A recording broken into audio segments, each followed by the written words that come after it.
Hello, hello, hello. Good, it got it working at last. Right, this is a video to expose a very worrying international cancer patient bashing operation.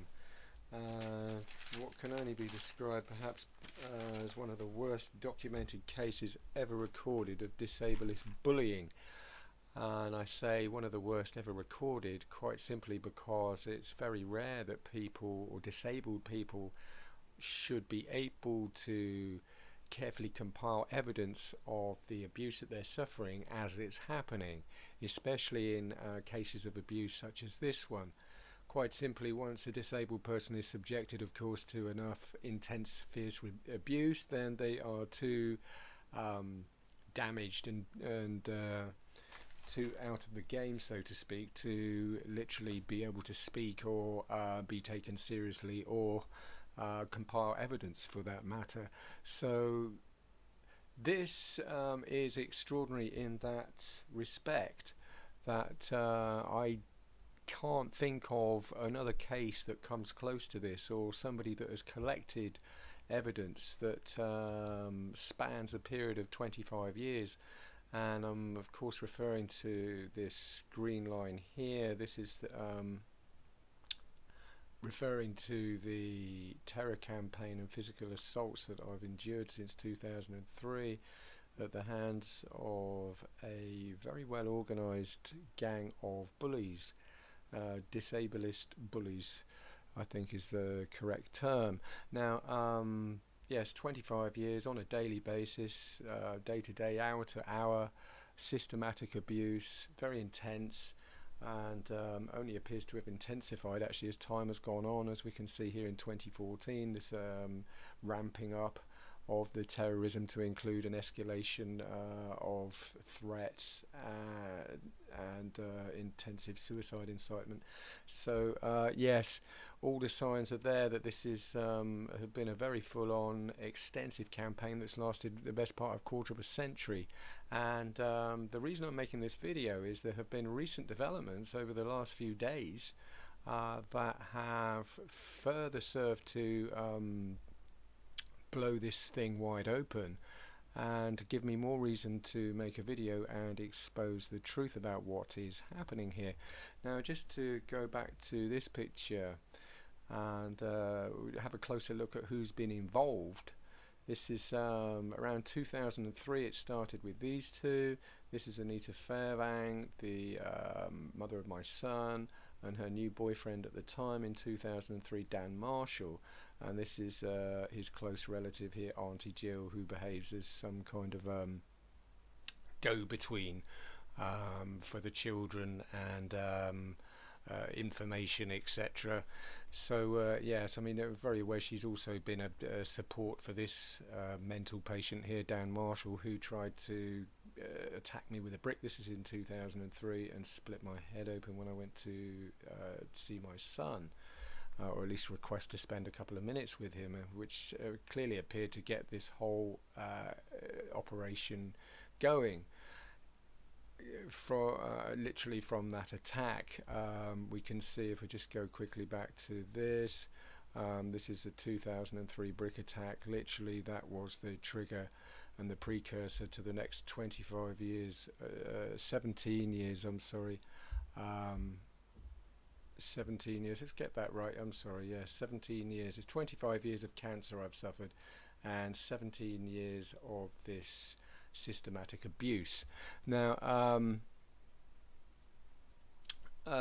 yes, just a closer look now at the people involved. I mean, this was Dan Marshall, of course, who came at me with the brick, his partner Anita Fairvang, and this is my family here, the Galizia family and the Dunkley family, my sister there, who have very sadly been very keen supporters of this campaign of terrorism that's been, as I say, going on relentlessly since 2003, and lending their unequivocal support to people who have been laying into me for some reason.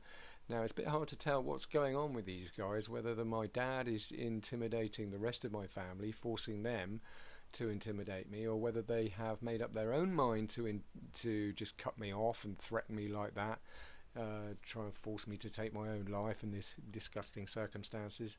We can only speculate at what's going on there, whether this is a collective decision or whether this is a dictatorship in progress. But yeah, that's that side of it from the UK. Now there's been a number of other people employed or recruited into this campaign as time has gone along. People such as, this is Ronnie Johansson, this is Anita Fairbank's latest boyfriend, and this is Sara Armstrong, who was cajoled right back in 2003. I remember she was recruited as a supporter, if you like, of this ridiculous campaign of intimidation. And this is not just a cancer patient bashing, by the way. I've also had quite a serious car accident, a head injury from a car accident, which I tried to show you here. This is a accident I had in 1981. I was hit head on by a car, very nearly killed me, left me with a very serious head injury. So there's more to it than just cancer, sadly. This is an international cancer patient. Could it be better called an international victims of cancer and car accident bashing operation? But I don't think I have the space to put that there. But yes, it's actually worse than it looks. And that can also be said for the people. There's a lot more people to this campaign than meets the eye.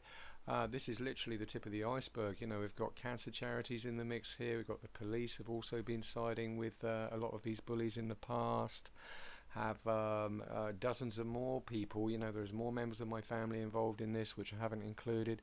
More friends and conspirators and various Klingons, add-ons, all over the place. Literally stretching as far away as Canada.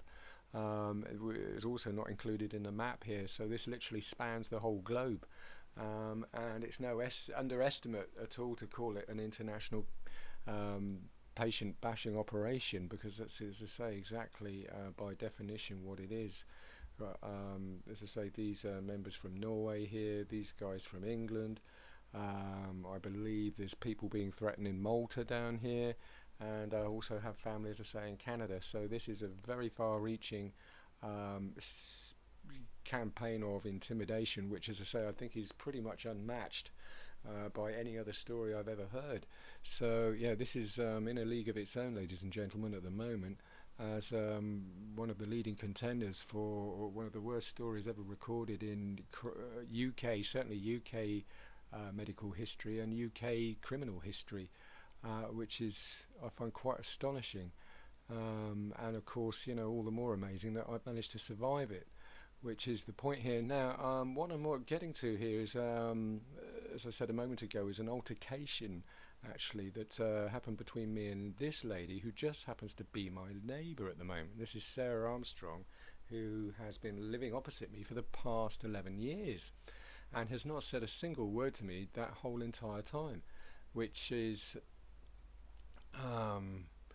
very suspicious just on its own. But yeah, she suddenly decides to launch into this tirade of insults against me. This is just a few days ago on I believe it was Friday the 8th of May, and this is after 11 years of total silence. She suddenly comes up to me at this is with another neighbour that's having a little do outside their house. I have tried to draw a picture here. This is, I've blotted out a lot of the picture just to sort of make it as